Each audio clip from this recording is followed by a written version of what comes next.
आप उनमें से हैं जो वेट गेन नहीं कर पाते, जो मसल साइज गेन नहीं कर पाते, और बॉडी बिल्डिंग की लैंग्वेज में हम उन्हें कहते हैं हार्ड गेनर्स, जो चाहते हैं कि थोड़ा सा वेट गेन हो जाए, थोड़ा सा मसल गेन हो जाए और हम कपड़ों में अच्छे लगे। लेकिन वो कुछ भी कर ले, कितना भी खा ले, उनकी बॉडी अलाउ ही नहीं करती वेट गेन करने के लिए। एंड ट्रस्ट मी, मैं उस फेज से निकल चुका हूं। मैं स्कूल में था, मैं कुछ 17 साल का था और मेरा वेट सिर्फ 61 केजीज था। इवन मैं स्पोर्ट्समैन था, मैं रेगुलर एक्सरसाइज करता था और मैं बहुत स्ट्रांग था, लेकिन मैं स्ट्रांग दिखता नहीं था। चाहे कुछ भी रीजन हो, मेरे लिए वो बहुत इंपॉर्टेंट था, वेट गेन करना, अच्छा दिखना। और मैंने धीरे धीरे उसको चेंज किया। एंड आई प्रॉमिस यू, आपके लिए भी ये पॉसिबल है। आपको जो भी सीखना है, आप सब कुछ सीख सकते हो आज की वीडियो में। मेरा नाम है कार्तिक, आप देख रहे हैं द बॉडी बुक।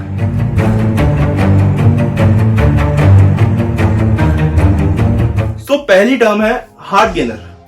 मैं ये चाहता हूं कि हार्ड गेनर वर्ड आप अपनी डिक्शनरी में से हटा दो, क्योंकि हर बड़ी डिसएडवांटेज अपने साथ एक एडवांटेज लेके आती है। मुझे फर्क नहीं पड़ता कि आपका कितना फास्ट मेटाबॉलिज्म है, यू कैन बिल्ड मसल।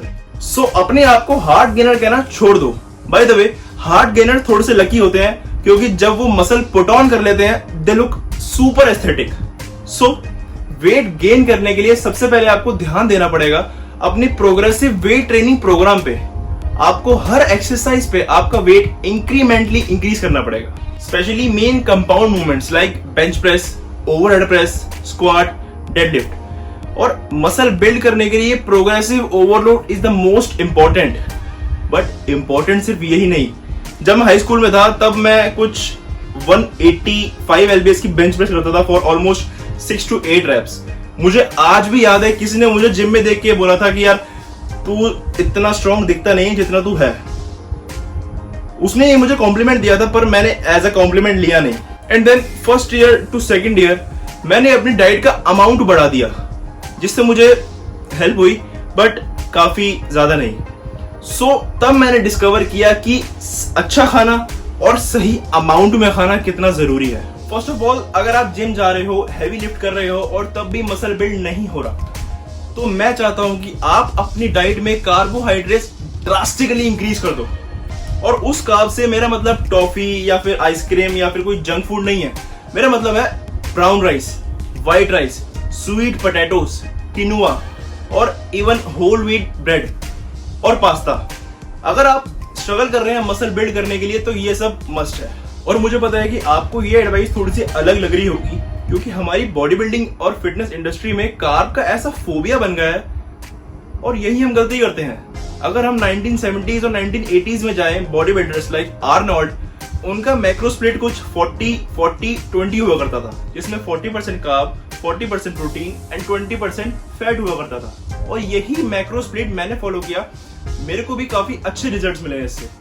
और अब आपका यहाँ पे एक क्वेश्चन होगा कि हाई कार्ब डाइट कैसे मसल बिल्ड कर सकती है?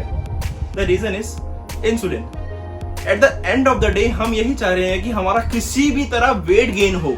सो हम जानते हैं कि अगर हमें वेट लूज करना है तो हमें इंसुलिन लेवल को लो रखना पड़ेगा, और अगर हमें वेट गेन करना है तो हमें इसका इन्वर्स करना पड़ेगा।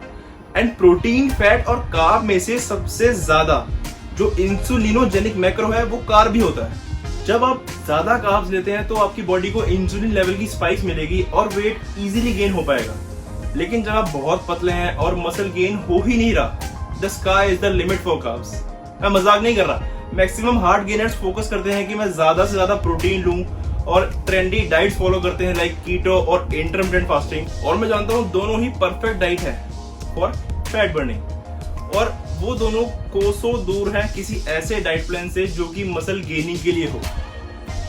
ऐसे कैजुअल अप्रोच नहीं चलेगी। आपको प्रॉपर कैलोरीज, प्रॉपर कार्ब को ट्रैक करना पड़ेगा अपनी बॉडी को मसल बिल्डिंग मोड में पुश करने के लिए। मेरा करंट वेट इस टाइम 94 kgs है और मैं अपनी जिंदगी के बिगेस्ट फ्रेम में हूँ फिलहाल। और कार्ब्स को इंपॉर्टेंस देते हुए मैं सच बताऊं तो पिछले 2 साल से मेरा ब्रेकफास्ट हुआ करता था कुछ 2 scoop oats, 2 banana, 2 brown bread, आधा किलो दूध and some handful of almonds and walnuts.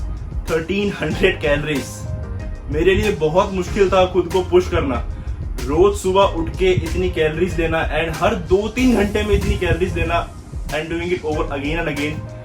आप इस वीडियो के बाद जाना और इतनी कैलोरीज को एक बार खाने का ट्राई करना, आप समझ जाएंगे कि ये कितना अनकंफर्टेबल होता है। तो इसीलिए 1 या 2 दिन के बाद काफी लोग छोड़ देते हैं और वापस आ जाते हैं अपने नॉर्मल रूटीन पे, ये कहते हुए कि यार मेरे जेनेटिक्स बहुत बुरे हैं, मैं बहुत पतला हूँ, मैं मसल पुट ऑन क्यों नहीं कर पा रहा। मसल गेनिंग के लिए आपको एक्सरसाइज के साथ साथ डाइट पे भी कंसिस्टेंट रहना पड़ेगा। आपको खाना पड़ेगा ब्राउन राइस, स्वीट पोटैटोस, आपको खाना पड़ेगा जब आपका बिल्कुल भी मन ना हो, और खाना पड़ेगा एक एक्सटेंडेड पीरियड ऑफ टाइम तक, एटलीस्ट 6 वीक्स। आई नो ये थोड़ा सा मुश्किल है, बट मैं वादा करता हूं कि अगर आप खाएंगे आप जरूर वेट गेन करेंगे। आप ऐड कर सकते हैं इसमें थोड़े से प्रोटीन पाउडर्स या फिर कोकोनट ऑयल या फिर पीनट बटर इंसुलिन लेवल को बढ़ाने के लिए और अपने टोटल डेली कैलोरीज और कार्ब्स को पूरा करने के लिए। एंड कुछ भी हो, आपकी मैक्सिमम डाइट होनी चाहिए रियल सॉलिड फूड में से, वो सबसे ज्यादा हेल्प करेंगे आपकी मसल बिल्ड करने के लिए। और मेन पॉइंट जो कि आपको याद रखने की जरूरत है इस वीडियो में से, फर्स्ट, जब आप जिम जा रहे हो, हैवी लिफ्ट कर रहे हो, अपने कंपाउंड मूवमेंट्स पे ध्यान रखो। जितना हो सके उस कंपाउंड मूवमेंट को प्रोग्रेसिवली ओवरलोड करो। सेकंड, कार्ब और कैलोरी कंजम्पशन को बढ़ाओ। मैं एटलीस्ट अपने डाइट में आजकल 400 ग्राम कार्ब्स लेता ही लेता हूं। कभी भी कार्ब से डरना मत। I really hope you enjoyed this video, and if you did, make sure you subscribe to the channel. See you guys soon. Stay fit, keep lifting.